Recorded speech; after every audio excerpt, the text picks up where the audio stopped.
It is your Classic Metal Show right here on the ClassicMetalShow.com. Starting off the show tonight, some American dogs and pussies. Can you think of a better way to start off the show, Chris?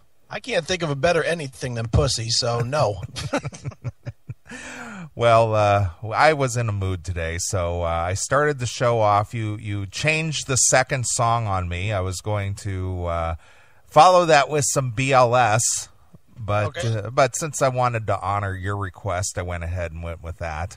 Why, thank you, sir. I feel honored. But I was going to play something from the Blessed Hell Ride. What were you going to play? What was it? Stillborn? No. That way you could have the pussy and then get what happens if you get the pussy too good? No. I was going to go with, what's that song? Something Overdrive? Shit. I don't know. I know what you're talking about. It's like, I don't know, something overdrive. Yeah. It's got the word overdrive in it. See, that's right. So I was going to play that. Well, that's a good one. We can still play it during the show, I'm sure. Sure we can. Well, we have nothing to talk about, so we'll be playing a lot of songs tonight. We got a few things to talk about. We always have something to talk about. Oh, yeah. I'm sure we'll find plenty to talk about tonight. Right. Well, we are live. And we are live in the Classic Metal Show chat room, so that is the best way to get involved with us while we're live on the air. We're on the air. On the air. In the airwaves. Yeah, we're in the air, as Mike Trevisano would say. No, if it was Mike Trevisano, I'd be like, run there. He'd be eating. He would be saying, you're in the air. You're in the air, and it's in my mouth, because I'm eating, as always, on the mic, fucking douchebag. You don't like Mike? You know what I do like, Mike? I really should. I mean, Mike has had me on his show once or twice when I was suing my kid's school system 10 years ago. Right.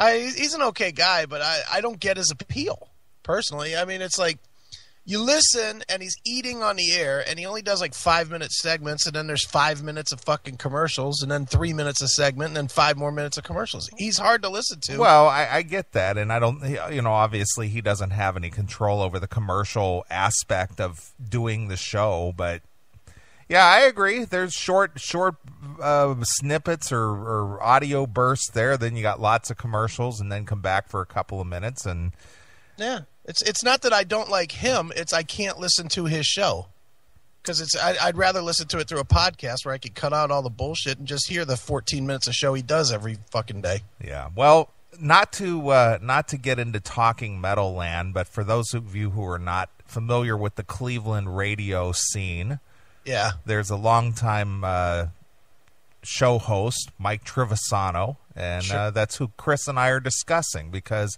if you're not from Cleveland, you ain't shit. That's right. Cleveland is the only place there is. Just like Talking Metal douches, New York is the only place. It's all about Cleveland. I want to include everybody to know what we're speaking of, so they're not lost. No, you don't even live in Cleveland anymore, and all you want to talk about is Cleveland. Yeah. That's how you know that a place is the shit. Yeah, no, and Mark Nero, all he does is dream about Cleveland when he's in warm Florida. Well, that's because that paint chip eater can't fucking think about a second thought. Nice. All right, well, we are, again, like I said, we are live in the Classic Metal Show chat room, so go over to chatandkill.com, chatandkill.com. Already got a nice little group happening over there.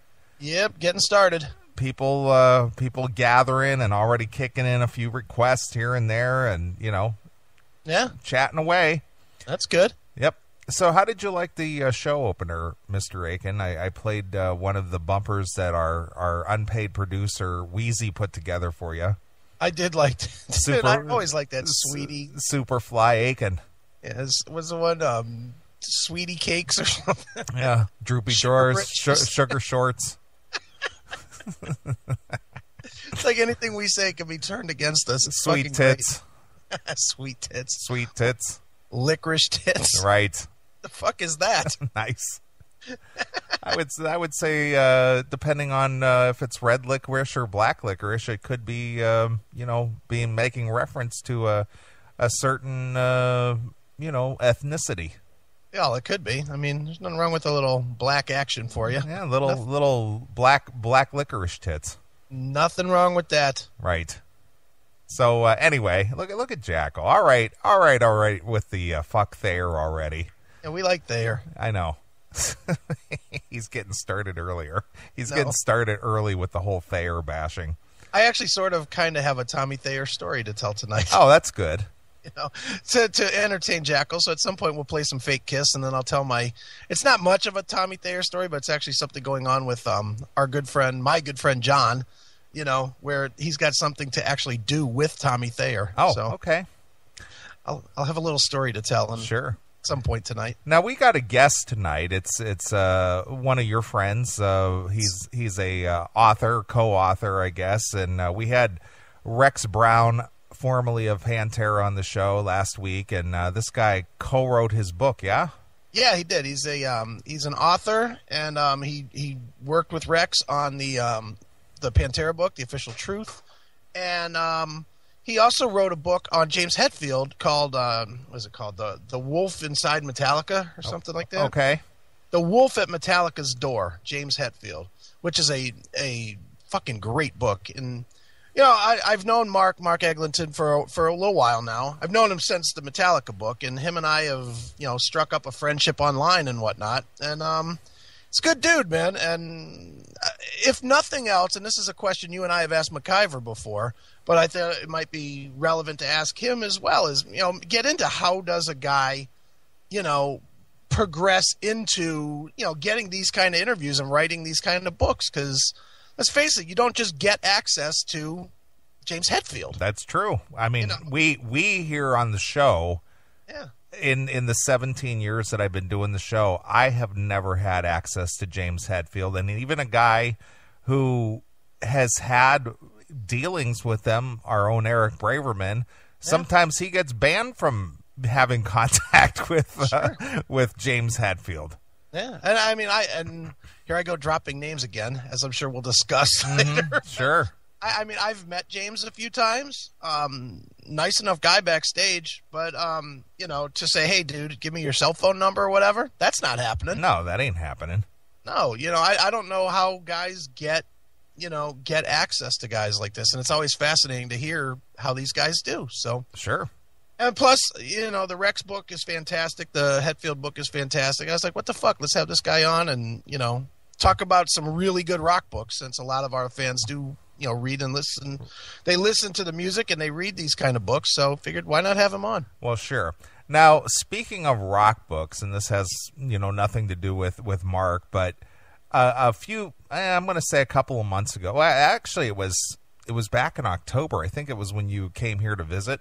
Okay. We were gonna bring Nader on the show, and we were gonna talk about that book, Tales from the Stage. Oh yeah. Where Tracy Guns basically recounted that Nader pulled a gun on Axl Rose.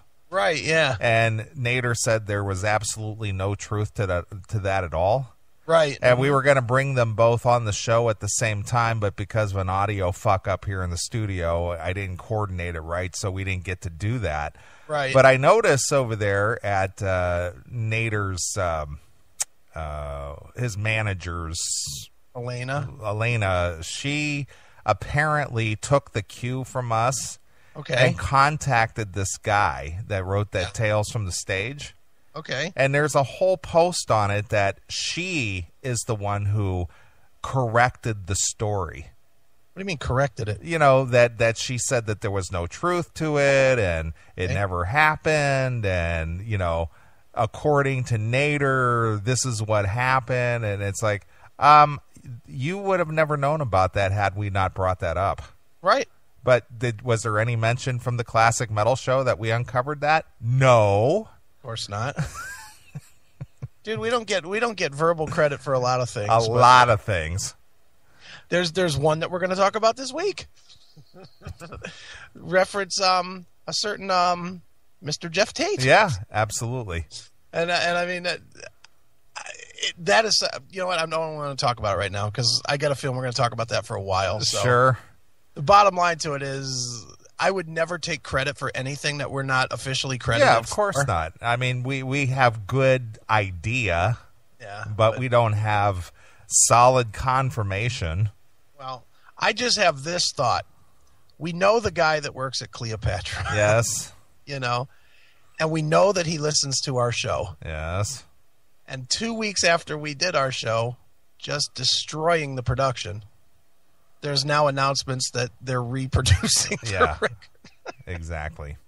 And I didn't see anybody else out there publicly spending an hour and a half talking about the production quality of the Jeff Tate Queensryche record. Not at all. That's all I'm going to say. I'm not saying that they even heard what we said. I'm just saying it does seem coincidental. Yeah. Exactly. Well, we got plenty of things going on here tonight. We're going to address a few personal items, I guess. Yeah, and, I think. of course, a few of the things that we just spoke about, and we're going to have Mark on the show. Now, when are we supposed to have him? About a half hour. About a half an hour. All right. He's going to buzz us. So. Sure. So, anyway, it's going to be show format as usual. Now, you were out being very social this week. Oh, boy. I am tired, and it keeps going. I still have shit to do tomorrow and Monday. But, yeah, I've been on the go since Wednesday. I was out at our friend Billy Morris's place on Wednesday night doing some work with his fiance on her website. And I was out till 1 o'clock in the morning that night.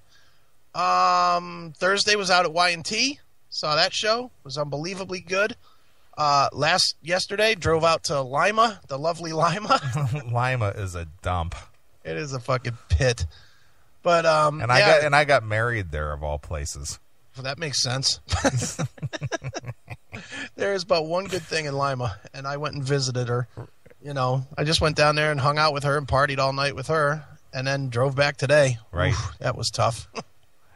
Driving back with a hangover for that 3-hour dead drive. Sure. Oh boy, that was not fun. Heavy head is what it's called, my friend. Heavy head.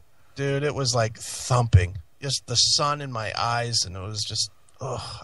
at one point, I swear to God, I almost pulled over to just sleep for an hour. Yeah, I've actually done that. There's a rest area along the way there that I would pull over and just there on 70. What is it, 75 or whatever? Yeah, you just pull over and take a nap. Dude, I was so close to doing that. I was like, I pulled off and I stopped at a gas station. I was like, you know what? I'm going to get me a Gatorade. And if that doesn't give me any kind of juice, I'm just going to sit here in this parking lot right for an hour or two. And I got some Gatorade, and then I was like, okay. I was like, all right, I can wing this. We got to push on. Yep. But literally, I got home at, 5 o'clock or whatever. I went right to sleep. Oh, nice. Well, it was such a beautiful day outside here. It was like 60 degrees and sunny, and, I had to get out. But, man, I'll tell you what, all I wanted to do was just lay back down. Yeah. It was so nice, and I did go out, and I did run around a little bit, but all I wanted to do was come back home and lay down. Right. And I didn't even do anything all that strenuous. Hail and kill, caller. You're on the air. Hail and kill, boys. It's Tim James. How are you? Well, hey, Tim. How you doing, buddy? Good. I was ringing in really quickly just to say I heard about that Jeff Tate Queensryche thing, that they're actually going to release both versions. They're going to release the one that you guys have, as well as the remix version. So they're trying to make double the money for whatever reason. But anyway, that's what I heard. It's anyway, exciting, hail and isn't kill. it, Tim? I'll talk to you guys throughout the show. Hail and kill. Fuck you, pal, and a hand job. Can you guys play the new Airborne? The new what? Airborne. Oh, yeah. New Airborne. We have it, don't we? I don't know. I'll have to look. All right. All right. Hail and kill, Tim. I'll talk to you soon. Bye. All right, Tim. See you in a minute. Oh, by the way, yeah. Weezy sent over. Tim now has his own bumper. Oh, let's hear it. I have not even played this thing yet. Oh, no. So I don't even know what it is. Let's hear. Well, wait a minute. Let me pull it up. Let me pull it up. Should we invite Tim to call back? No, I just want to hear it for the first time. He sent it over, and I didn't even listen to it yet because I wanted to be just as surprised as everybody else on the show. So our good friend Weezy sent over a bumper for Tim James' Australian theme song. All right. So here it is for the first time.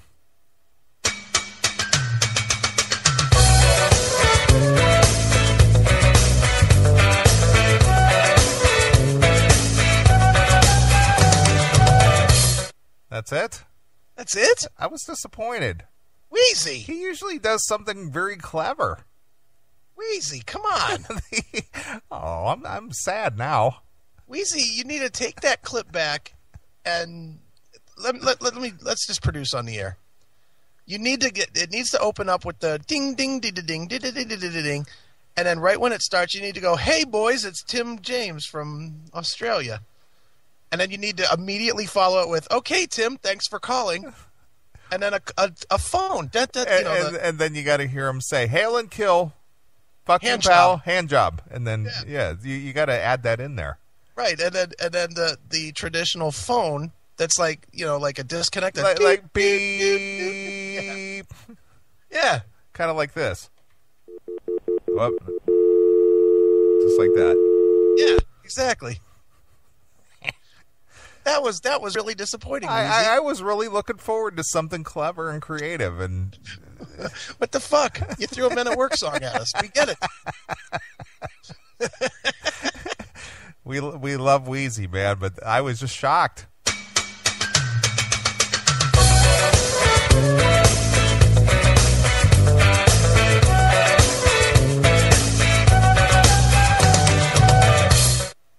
I have to think that Weezy accidentally sent us the pre-production version. I would think so. I'm sure he's got the finished version at home, and he just sent us the wrong one. That's way beneath his standard. Yeah, he normally comes up with something really crazy. Yeah, that wasn't it. Tim, don't bother calling into fucking asshole. I have not downloaded any of these things yet, but I have to have them. The Jim Norton ones. Fuck you. Best. Easy, Jimmy. Why can't we get him on the show? You know what? I'll try again. I've actually chatted with him through email. Right. And he'll answer me 2 and 3 times, and I'll go, "Yeah, I want to bring you on the show. Just name the time, dude. Let's do this." And then I send him an email and say, "Okay, let's do this Saturday at 8. Nothing. Well, I don't know. It's just weird. It's just like I'll get 2 and 3 emails back and forth, and tell him, "Hey, we're big fans. We love your work. All these things." And then I want to have you on the show. Yeah, I'd love to do on your show. I'm fans of your show. I know about you. Then nothing. I don't know. I mean, he's. I see now. I hate to say it, but now I'm gun shy to say anything. But he's in my phone. I could call Norton and just ask him, and he would probably do it. But I'll get to work on that. We'll get him in. Cut your fucking losses, dude. Just fucking go. Get killed. All right, Jimmy. Jeez, I just wanted to help promote O&A a little bit. So there you are. Let's see here. Here we go. Breakdown room from the Is Anyone Listening? Yeah. Hey, dude, it's Brian, the admin from Breakdown Room. Let me know when you guys want to yap about the Redemption, the new Tate producer, and him bailing. Yeah, I heard that too. Not sure how the call-ins work. Well, the call-ins work with the studio line. Get ready to write this down, Brian. Yeah. Okay, get a pen. Get a piece of paper. Write on your whore's back. 800-497-5891 if you want to contribute. 800-497-5891. But how about not right now? So he's got... Because we don't want to get into No, we'll get into it later, but at least he knows what the number is. Yeah, after we talk to Mark Eglinton. Yeah. Then the door can open for some of that stuff. Sure. So that's the number. Right. So I think it's gonna be an interesting show tonight. I have a feeling because you're not exactly rested and you kind of get that punchiness about you. So Who, I think, me? yeah, you. Okay. So I think that'll be sort of a catalyst to make things just start going off the rails. Why, you think I'm punchy tonight? No, I said you're not quite rested and you'll be punchy. Oh, I probably will. By 1 o'clock, I'll be a disaster. That's my point. Yeah, I'm sure. Oh, look, Ansa in the chat room wants to take shots at me. What? How can that fat old asshole think it. that some girl actually wants to suck his fucking pee? Oh, this must be the same one who emailed you. Must be. Mm-hmm. He's fucking teaching me a lesson. Well, he's got one coming to him. Yeah, well, or not, whatever. Mm-hmm. All right, dude. Well, we got Mark coming up in about 20 minutes. Jump in the chat if you want to be a part of the show, chatandkill.com. Right. And we got stuff to do. Yeah, I'm in. Let's do it. All right. Well, I got an early request from, I believe it was, let's see here. I'm looking at the chat here. Oh, Reseda Country Club. All right. He's been a long-time listener. He used to listen to us over there at Hard Rock and 80s before we got run out of there by the gods loyal to Odin. Oh, damn it. We got run out of there. That's right. So he wanted to hear, and you probably will say, who? All right. You may or may not know this band. The name of the band is called Treat. Okay. And they had a album out called Coup de Grace. Don't remember these guys at all. All right. But Yes, I do, actually. They were, like, dressed in, now I'm thinking about it, they wore some kind of patriotic, like Tea Party type clothes. okay. In their press, I don't remember their music, but I remember the press kit had these fucking dumbbells with all their patriotic clothes on, like red coats or something. Okay. But anyway, Reseda Country Club would like to hear a Treat tune, so we'll play that and play a few more, and we'll get Mark on the phone, and we'll bring him on, and we'll talk to him about his books and, you know, how he gets access to various artists and how he even gets into writing books. Yeah, absolutely. Let's find out. All right, well, here's Treat. This is called All In, exclusively here On your classic metal show.